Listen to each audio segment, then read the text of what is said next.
가장 세게 지정된 지역은 물론 대전도 있지만, 대전은 조정 대상 지역만 지정된 데도 있지만, 군포는 그냥 그 경기도대 군포시 이 정도로 하니까 한꺼번에 투기과열직으로 직행했다. 그래서 부동산 시장 부글부글. 맨날 부글부글 끓고 있죠. 1기 신도시 중 가장 집값이 안 오른 게 군포 3폰인데 올해 들어 시세가 올라 사정이 나와졌는데, 이게 왜 사정이 나와진 거예요? 중개업은 다 굶어 죽을? 아니죠. 집값 띄워서 한 게 아니라 결국에는 부동산 중개업이 뭐예요? 집값 띄워가지고 투기 수요들한테 많이 팔아먹어서 그거 하는 게 부동산 중개업이에요? 집값 띄우게 하는 게 부동산 중개업이에요? 부동산 중개업에 대해서 어떤 기여를 하는지, 어떻게 해야 되는지 그런 거에 대해서는 설명 1도 안 하고, 예를 들어서 뭐 전세 사기나 뭐 이런 거 했을 때 그런 거 신경 써줄 생각은 안 하고 돈 벌어 처먹을 생각만 하고 있다.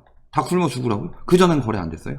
그전에도 거래됐다. 근데 지들도 한몫 벌 수 있는데 그 기회가 날아갔으니까 굶어 죽으란 겁니까? 이딴 얘기 하고 있는 거죠. 규제가 시작된 날부터 거짓말처럼 매수 문의가 툭 끊긴 상황입니다. 부동산 중개업이 중요해요? 아니면 거기 사는 실수요들이 더 중요해요? 부동산이라는 게 중개업이 먹고 살기 위해서 부동산이 있는 거예요? 아니면은 일반 사람들의 의식주 중 하나인 주거를 보장하기 위해서 있는 게 부동산이에요? 억울하겠죠. 풍선효과 이득도 못 봤는데 그 잠깐이라도 헤쳐먹었으면은 반성하면 살아야 돼요. 억울할 게 아니라. 매매 거래량 어때요? 계약일 기준 220 대책 때문에 올랐다고 하는데 실질적으로 계약일 기준 보면 2월이 제일 많다. 그 이전부터 미리 사놨다. 그리고 규제된다고 하니까 엄청나게 그 다음으로 유입된 거죠. 그 전에도 이 정도는 됐다. 이거 거래 안 된 거예요? 거래된 거죠. 그리고 아직도 과열되고 있었다. 일별로 보면은 투기과열지구 6월 17일에 발표되고 19일부터 지정됐죠. 규제지역으로. 그러면서 거래량이 박살났다. 누가 사요 사실? 군포로 풍선효과 퍼진 이유는 단 하나뿐이었죠. 비규제 지역이다. 그리고 인프라가 어느 정도 형성되어 있었다. 특히 1기 신도시 중 하나인 3분 신도시가 있어서 어느 정도 인프라가 있는데 비규제 지역이더라. 사실은 그때까지 오를 이유가 없어서 안 올랐던 건데 비규제 지역이라는 거 하나만으로 미친듯이 들어가서 올린 거죠. 그리고 규제 지역 되니까 거짓말같이 사라졌다. 매매 가격 지수 어때요? 아니 무슨 한 주에 1%씩 올라요. 그리고 나서도 상승세가 꺼지지 않더라. 군포 아파트 가격이 오르면은 피해보는 거는 군포에 사는 실거주들이 제일 많이 피해를 보죠. 무주택인데 내 집 마련을 하려는 실거주들 당연히 엄청나게 많은 돈을 더 지불해야 되기 때문에 피해보고, 내 집 마련을 해서 실거주로 살고 있었던 투기랑 전혀 관련 없이 내 집만 가지고 살려는 사람들 보유세 올라가서 문제 생기죠. 그 다음에 임차 수요들 역시 갭투기 수요들이 전월세를 끌어올려 버리니까 임차인들한테까지 피해를 간다. 그러니까 당연히 규제에서 막아야 되는데 나의 장기적인 고객들을 생각 안 하고 지 돈 벌 일만 생각하니까 억울하다는 소리가 나오는 거예요. GTX 신호선은 올랐을 거면은 이미 올랐죠. 다른 데는 이미 다 그걸로 올랐는데 군포는 안 됐다. 그 이유는 그걸로 오를 가치가 없었으니까. 왜냐면 GTX 신호선은 가장 큰 영향을 받는 거는 외곽이에요. 외곽. 예를 들어서 B노선에서 가장 영향을 크게 받는다 하면은 나중에 왕숙 신도시랑 지금 송도 영향을 가장 많이 받겠죠. 실질적으로. 일반 대중교통이 연결되는 가까운 지역 같은 경우는 GTX 영향이 돼요? 4호선 타고 가면 되는데 GTX 비싸잖아요. 그렇게 큰 호재는 아니다. 사실 끼우려는 호재일 뿐이죠. 3번 가보면 1월에서 2월 때 급등했다. 급등하고서 이제 보합세 가는 형식이죠. 보합세 가는 이유는 뭐예요? 거래량이 줄었기 때문이고, 이때도 거래량 막 가격 올린 건 아니고 거래량만 조금 늘어나고 있는 상황이었다. 그리고 이제 가격 올릴 기미가 보이니까 이제 조금 올리는 게 아니라 다시 또 치고 올리려고 하니까 지금 규제가 들어간 거잖아요. 그러면서 지금도 호가 이렇게 내놓고 있다. 근데 안 팔리죠. 특히 앞으로는 더더욱 안 팔리겠죠. 이제 뭐 들어간다? 갭투기 차단, 전세자금 대출 보증 이용 제한 강화 해서 9억 원에서, 요거는 이제 뭐 보유만 해도 즉시 회수였는데 3억 원 초과 신규 구입하는 순간 보증 대상 제한에 추가한다. 저기가 투기 과열지구에 들어가는 거죠. 그러니까 군포는 이제 저것도 걸린다. 앞으로 군포에서 나올 수 있을 만한 호도는 3억 이하 아파트 뜬다. 이런 얘기는 나올 수 있겠죠. 전세 살면서도 살 수 있는 3억 이하 아파트 하면서 또 그쪽으로 유도할 수는 있겠다. 그런 상황이죠.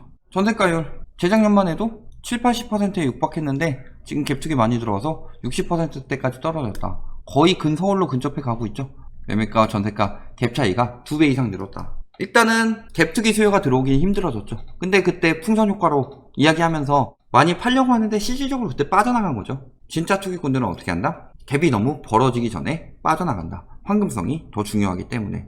내가 팔고 싶을 때 안 팔리면은 그건 큰 문제가 되기 때문에 빨리 황금하고 빠져나가는 게 진짜 선수예요. 그리고 그 선수들이 팔고 빠져나갈 동안 220 대책 이후에 풍선 효과라고 산 사람들이 독박 쓴 거죠. 분명히 경고를 그렇게 했음에도 불구하고 저거를 믿고 오르니까 추격 매수 들어가고 설거지한 거다 결국은. 그러니까 지금 뭐라 그래요? 리모델링 수혜하면서 3억 이하 리모델링 추진 중 한번 개나리 주공 13단지 여기도 이렇게 떴다가 지금 이렇게 됐는데 여기 화면에서 뭐라 그래요? 재건축 안전진단 강화 및 2년 실거주, 강력한 규제체, 전세대출, 갭투기 금지, 그리고 법인 규제. 이거 3개가 가장 크다. 이건 제대로 본 거죠. 그러면서 리모델링이 수혜를 볼 것이다. 일단은 재건축 안 되면 무조건 리모델링이라고 하는데 수혜 봐요? 리모델링이. 리모델링도 30세대 넘어가면 분양가 상한제 걸려요. 리모델링도 규제가 강화가 안 되는 게 아니라 재건축보다 덜 될 뿐인데 수혜를 본다는 식으로 표현하면서 저쪽으로 유도하고 있죠. 팔려고. 저 사람 보면은 저 개나리 주공을 6.17 대책 이전부터 엄청나게 뛰었던 사람이다. 이따 보여드릴게요. 그 다음에 리모델링 추전 중이며 3억 이하 아파트. 그렇죠? 3억 이하 벌써 얘기 나올 거라 그랬죠. 그 다음에 법인 투기가 많지 않은 지역이면 좋다. 근데 과열 지역 아니다. 일단 이 사람이 어떤 사람이냐? 대책 시행 전부터 개나리 주공, 리모델링 개나리 주공 나오죠. 그리고 개나리 주공 추진 현황, 그리고 대책 시행되니까 또 개나리 주공 얘기하는 거예요. 어쨌든 저기랑 관련 있는 사람이기 때문에 저런 식으로 띄우려고 전부터 계속 띄우려고 했던 거다. 근데 뭐 이제 와서 6.17 대책 때문에 새삼스럽게 뜰 거라고 또 이야기하고 있어요. 의도가 뻔히 보이는데. 그리고 법인 투기 과열 지역 아니다 라고 얘기했죠. 개인에서 법인이 엄청나게 늘었다. 외지인 매매 거래량 늘어나면서 법인으로 엄청나게 투기했다 아닌 것처럼 이야기하는데, 비중 보면은 많은 지역 아니라고 그랬는데 전국 4% 정도 하고 있을 때 작년에 제가 얘기했죠.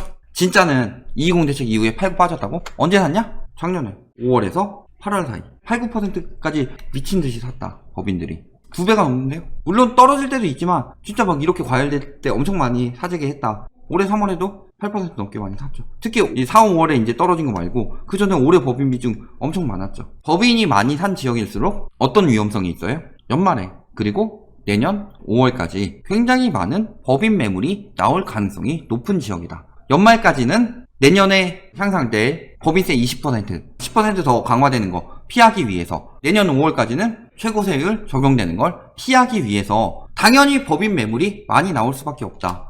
저기 보면은 많다고 해도 한 150건밖에 안 되는데요. 떨어질 때 예를 들어서 2000세대 중에서 요 중에서 법인이 산 게 20세대라고 하면 1%밖에 안 되죠. 그런데 막상 팔 때 보면은 이 20세대가 안 팔리면은 빨리 팔아야 되기 때문에 동시다발적으로 가격을 낮출 수밖에 없다. 18채 되고 뭐 16채 되고 팔려 나가면서도 계속 가격을 낮춰서 빨리 처분하려고 할 수밖에 없다. 그러면은 근처에 아무리 실거주들이 한 100세대가 더 비싸게 내놓더라도 따라서 떨어질 수밖에 없어요. 팔려고 하면. 지금 뭐 말씀하신 거 신축 상승 후 구축이 곧 따라오른다. 맞아요. 그리고 신축 상승 전에는 재건축 상승이 맞아요. 재건축이 신축이 되기 때문에 재건축 먼저 올리고, 완전 투기니까 신축은 실거주가 좀 들어가기 때문에 그 다음에 따라서 오르는 거고 구축까지 가는 건데, 재건축이 떨어지기 시작하면은 신축, 구축까지 이렇게 오르는 것과 똑같이 떨어지는 것도 마찬가지로 간다. 그 점을 기억해야 되는데, 오르는 것만 그렇게 얘기하고 떨어질 때 막 반대인 것처럼 이야기하는, 조장하는 그런 인간들이 문제죠. 예를 들어 뭐 이제는 9억 이하 아파트 오른다. 정신 나간 거예요. 여태까지 계속 부동산 시장은 그렇게 흘러왔는데, 이렇게 법인 매물 몇 건으로 가격을 뚝뚝 떨어뜨릴 수 있는데 법인 매물이 많지 않다 라고 뇌피셜로 이야기하는데, 저는 저렇게 항상 자료 첨부하죠. 감정원 들어가서 직접 계산해서 뽑은 거예요. 결국은 저런 거래들이 많이 빠지면서 떨어질 수밖에 없는 상황이다. 보세요. 리모델링 아파트 저렇게 얘기하는데, 뭐 물론 이건 3억 넘었으니까 떨어졌다라고, 개나리 아파트는 아니니까 뭐 그런 식으로 이야기할 수 있겠지만 실질적으로 좀 떨어지고 있는 추세죠. 떨어졌다 조금 오른 추세인데 규제 맞았죠. 그리고 요거 18일 거래됐고 8일 거래됐으니까 라고 하는데, 이거 규제 전에 거래된 거죠. 이제 규제 이후에 어떻게 될 거냐. 지금 떨어뜨리고 있다. 팔려고. 앞으로 더 심해질 수밖에 없는 상황이죠.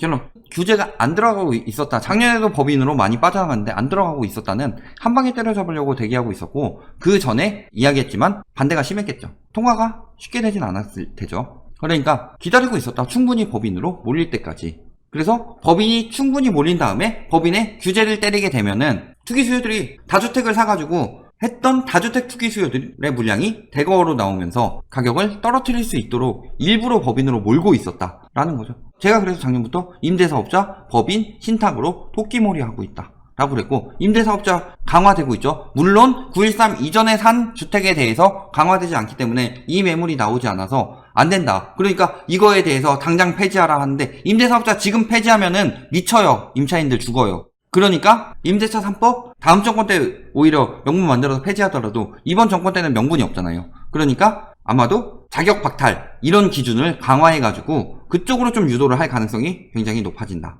그 다음에 법인은 이번에 아주 죽여버렸죠. 지금도 법인세가 낮으니까 있는데 법인세 10% 올리면서 웬만한 양도세 못지않은 법인세가 나오게 되고, 거기에 추가로 보유세가 최고 세율로 들어가기 때문에 최고 세율 하려면 막 한 94억 이상 막 이렇게 됐어야 됐죠. 근데 지금 1억이 됐든 2억이 됐든 최고 세율 적용한다. 그러니까 당연히 법인은 매물을 내놓을 수밖에 없는 상황이죠. 내년만 적용되냐? 내후년에도 앞으로 계속. 그런 상황에서 특히 이번에 투기과열지구까지 지정된 군포 같은 경우는 더욱 심각한 타격을 입을 수밖에 없다라는 것이 현재 상황입니다.